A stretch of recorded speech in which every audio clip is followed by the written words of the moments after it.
Selamat siang. Assalamualaikum warahmatullahi wabarakatuh. Saat ini kami sedang berada di tempat pembudidayaan ikan yang berketempatan di Desa Sukantara, Purwokerto Timur.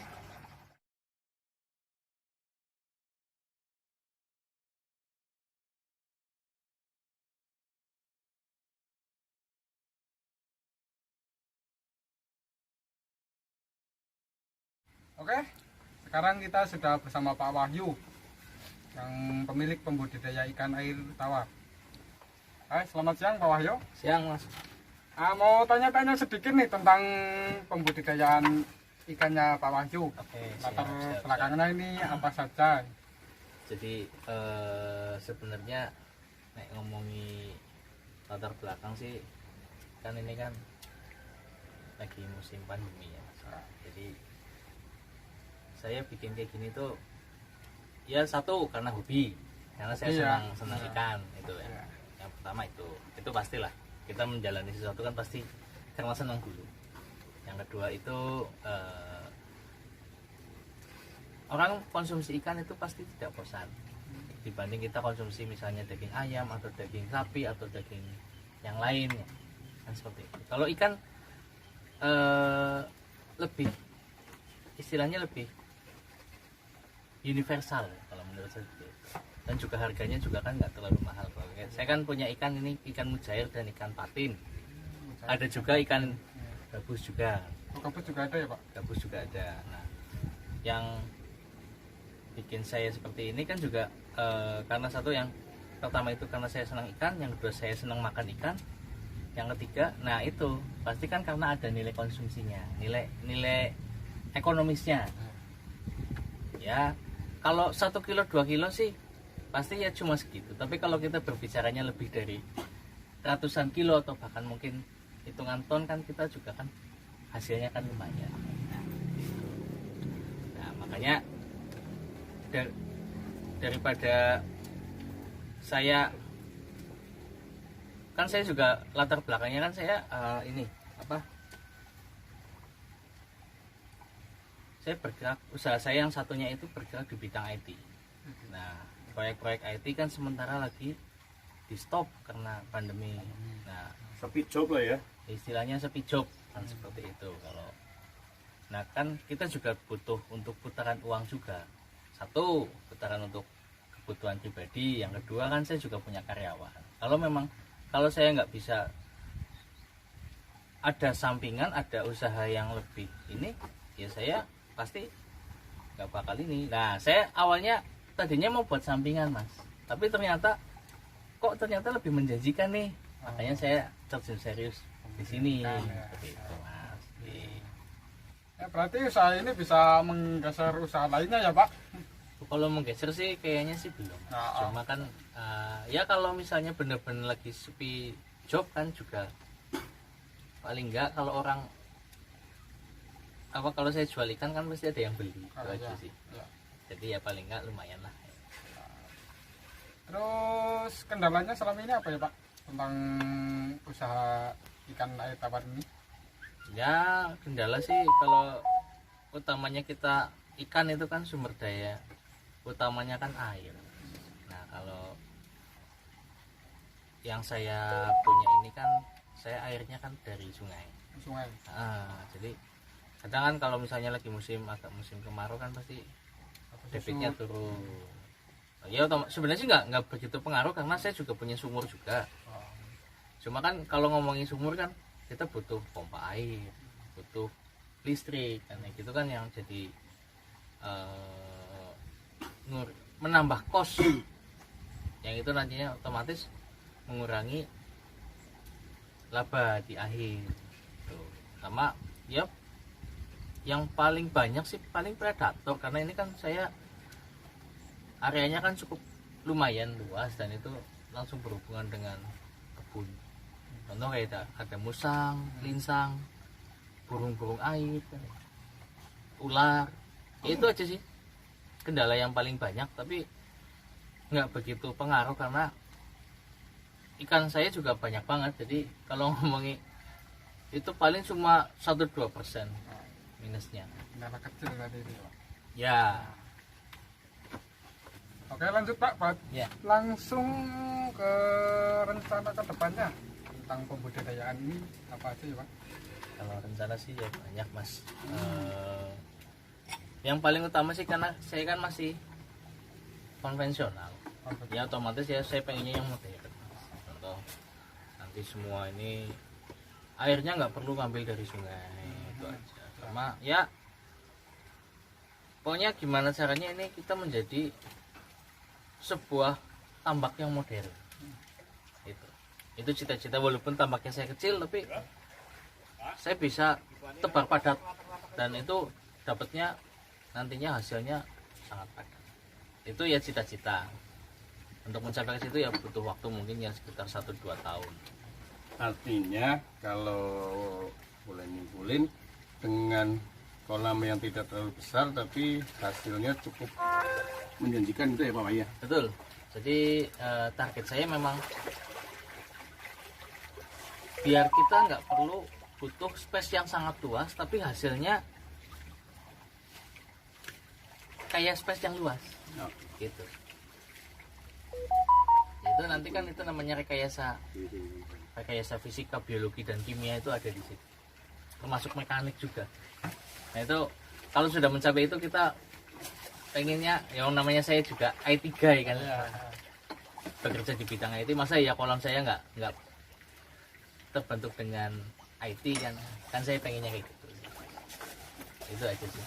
Oke Mas Wahyu, ini sudah berapa lama ya Pak? Ya kalau efektif sih sekitar 8-10 bulan. 8-10 bulan. Belum ada setahun. Terakhir panen atau hasilnya itu gimana Pak Wahyu? Kemarin tapi sebelum lebaran. Sebelum lebaran? Itu lumayan kita. Ya 2-3 kintal. 2-3 kintal. Untuk jenis nila. nila ya? Mujair nila. Jadi mujair kan ada sendiri, nila sendiri. Yo. Bedanya kan kalau Dari hasil 200 kintal itu awalnya nabur berapa Pak? Nabur berapa ekor? pertama dulu itu kecil 300 ekor itu sampai kita habis karena dimakan predator ikan gabus. Terus kita sudah saya bersihkan, saya tabur lagi itu 3.000 ekor. 3.000 ekor. Itu kehilangannya, faktor kehilangannya sekitar 10%-an hilangnya.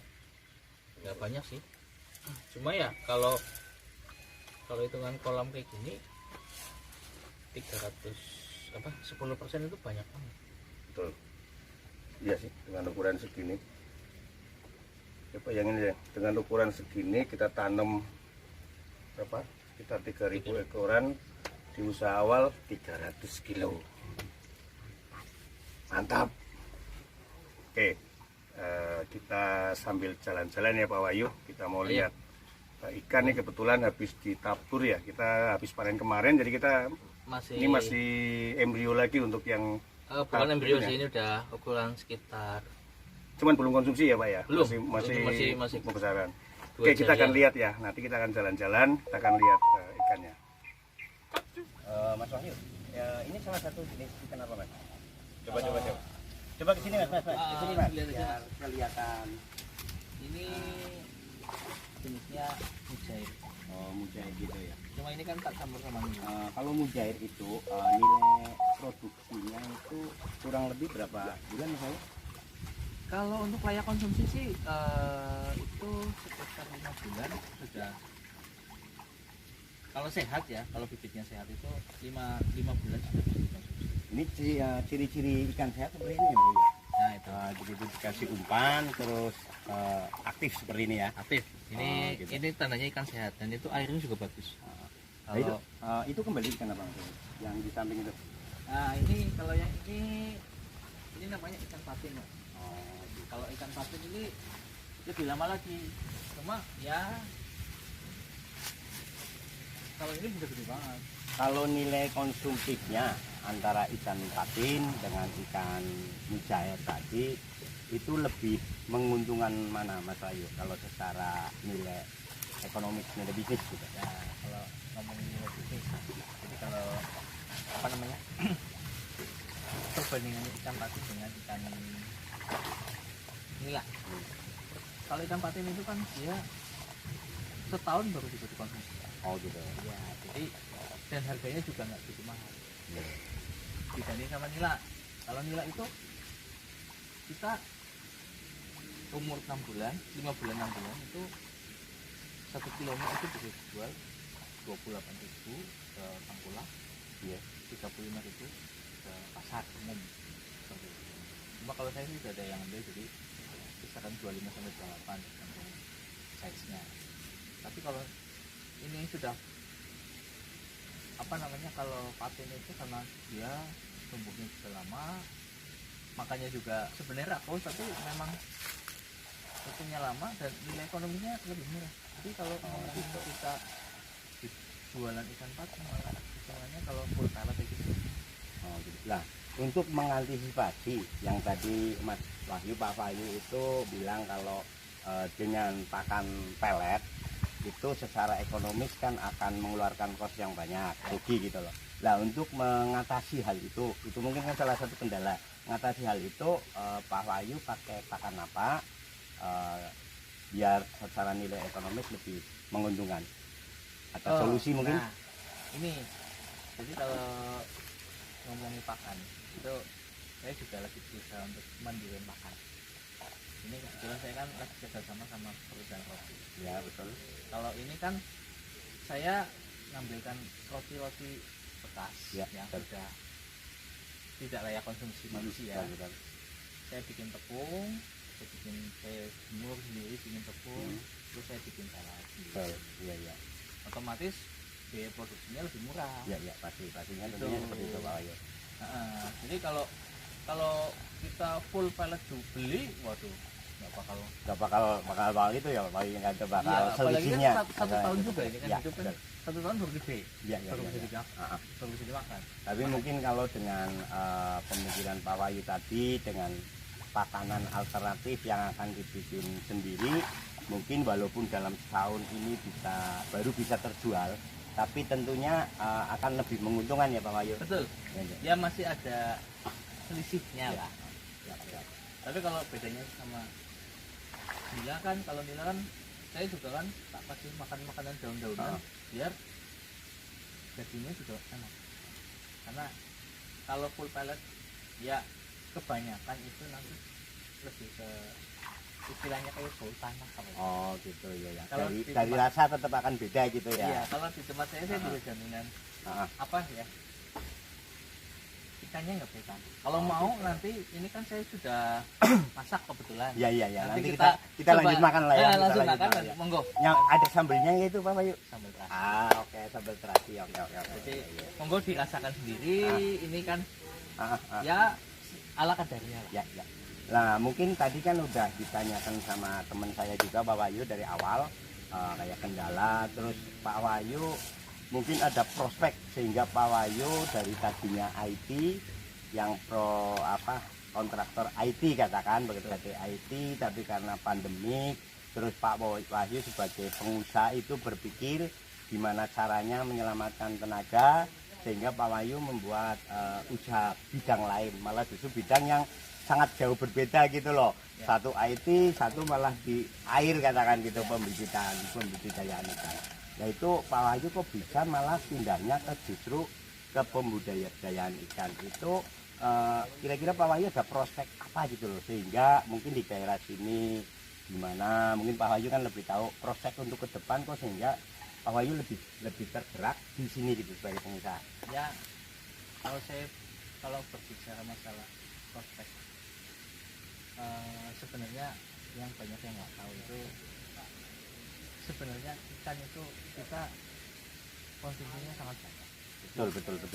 Orang Nggak bakal bosan gitu, nggak bakal intinya bosan. nggak bakal Yang bosan. saya bilang tadi itu orang makan daging ayam pasti makan, tapi kalau makan ikan saya jamin nggak bosan. Iya, betul. Apalagi kalau kita ngomongin kebutuhan pasar dunia, Ya, ya betul. tetap lah Kalau siapa- lebih jauh ke sana gitu ya, Iya, misalnya lebih jauh ke sana. siapa sih yang nggak mau kita ekspor ke luar negeri? Betul. Satu, Ah. pendapatan untuk kita. Yang kedua otomatis kita kan Menyelamatkan tenaga tadi. menyelamatkan Yang tenaga. tadi dari awal Pak Wahyu tidak menginginkan lah dengan IT sepi terus tenaga jadi berhenti di rumah gitu Ya. loh, dengan sebagai Pak Wahyu sebagai pengusaha berpikir gimana menyelamatkan pekerja dengan salah satunya membuka usaha ini. Wah, semangat juga sebagai muda, muda. Sebelum jenengan tawari makan mungkin ada pertanyaan nih, Pak Sabi, tanya lagi. Ini gue agak aneh aja nih kok. Ya. Hidroponik kan biasanya nggak begini nih bentuknya nih Mas Wahyu. Iya. Ini agak bisa kasih tahu nggak Pak tujuannya nih Pak bikin begini nih Pak? Sebenarnya ini iseng aja sih. Istilahnya kalau kita ngomongin hidroponiknya nggak kayak gini, tapi karena saya lagi bikin itu yang saya bilang itu sistem sirkulasi air. Jadi saya bikin ini pakai filter alam, filter biologi dan filter kimia. Fisikanya belum tak bikin, harusnya ada fisika biologi kimia. Ini pakai fasilitas sederhana dulu gitu ya. Pakai yang sederhana dulu, kalau berhasil. Sampelnya. Nah, saya kepenginnya ini air tetap jernih. Ini kolom pembibitan. Jadi yang tadi di sana itu kalau ada yang anakan kita serok taruh di sini sampai besar baru taruh lagi. Nah, karena putaran ini air kan emang mengandung apa unsur-unsur yang bisa dimanfaatkan untuk tanaman. Itu makanya saya tanami kangkung. Kangkung begini ini nitrogen, nitrat. Jadi kalau yang ada kesimpulan nextnya itu kepengen ketika ada pembesaran bibit ada added value yang didapat dari lokasi itu gitu ya, dengan memanfaatkan air yang ada sehingga nggak menambah pemakaian air juga, kita dapat hasil yang lebih. Ya. Selain dari ikan kita juga dapat dari hidroponiknya ya. Kepenginannya nanti kalau misalnya ada teman-teman tukang sayur mau butuh tinggal ngambil sendiri, nanti dikilo sendiri bayar, nah gitu aja sih. Tadi kita udah banyak ngobrol-ngobrol ya.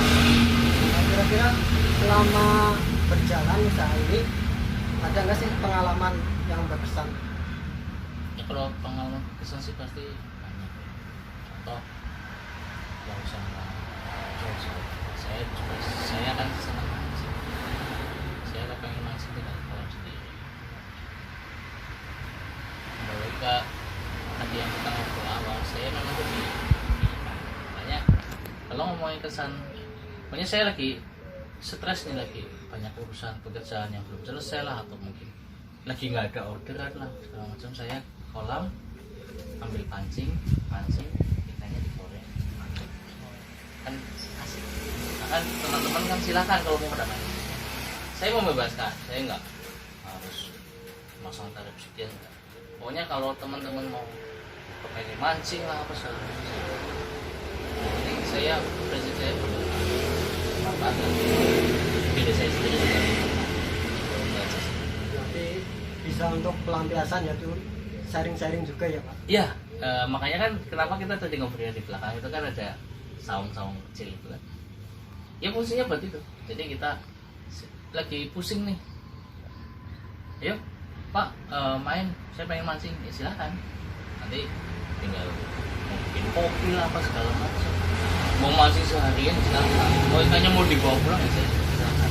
Memang ada kolam yang khusus untuk saya jualan. Nah, kita ada kolam yang khusus untuk buat teman-teman datang mau mancing. Ya kayak tadi itu saya kan udah teman-teman apa jangan pada kesini kan, udahlah ayo kita sekalian dari cipik. Nah, kayak teman-teman itu tadi waktu misalnya masuk budaya ikan, barangkali teman-teman ada yang mau minat kapan mancing bisa ke tempat rumah Mas Wahyu. Silakan, monggo. Oke. Yang penting dikabar aja, nanti kapan mau kesini silakan, nanti tak share nomornya nggak apa-apa. Oke, gitu aja. Assalamualaikum warahmatullahi wabarakatuh.